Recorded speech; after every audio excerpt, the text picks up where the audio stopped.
जय माता दी, जय माँ कामाख्या।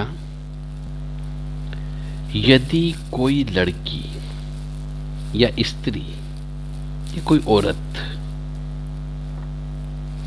मासिक धर्म रहते हुए किसी कुएं पर स्नान कर लेती है, किसी नदी में स्नान कर लेती है, किसी तालाब में स्नान कर लेती है, किसी बावड़ी में स्नान कर लेती है, किसी घाट पर स्नान कर लेती है, तो मान करके चले उस स्त्री के ऊपर ऊपरी बाधा लग जाती है।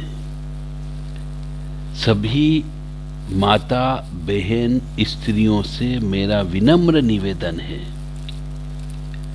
कि अपनी मासिक धर्म की अवस्था में, रजस्वला अवस्था में, अशुद्ध अवस्था में, पीरियड की अवस्था में जब तक पूर्णतः शुद्ध न हो जाए तब तक नदी में नहीं नहाना चाहिए, समुद्र में नहीं नहाना चाहिए, कुआं बावड़ी के मुहाने पर नहीं नहाना चाहिए, तालाब के किनारे नहीं नहाना चाहिए और घाट पर भी नहीं जाना चाहिए।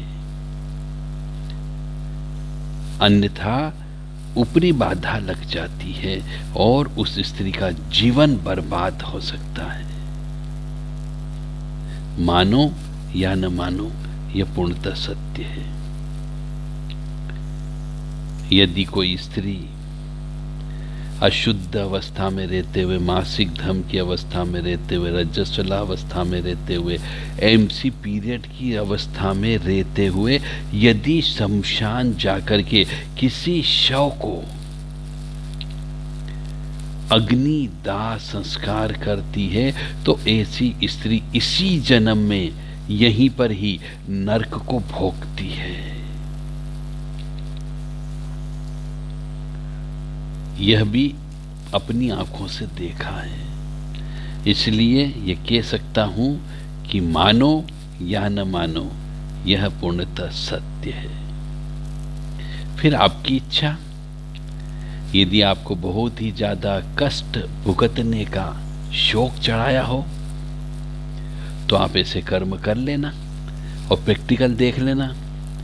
फिर किसी की मजाल नहीं जो आपको ठीक कर दे। भटकते रहना दरबारों में, पैसा बर्बाद करते रहना और एक समय के बाद कंगाल हो जाओगे। फिर तो मौत को गले लगाना ही पड़ेगा, पागल हो जाओगे। तो मेरा आप सबसे विनम्र निवेदन है कि ऐसी अवस्था में किसी भी पवित्र स्थल, विशेष तौर से जहां पर वरुण देवता का वास होता है, उस जगह नहीं जाना है।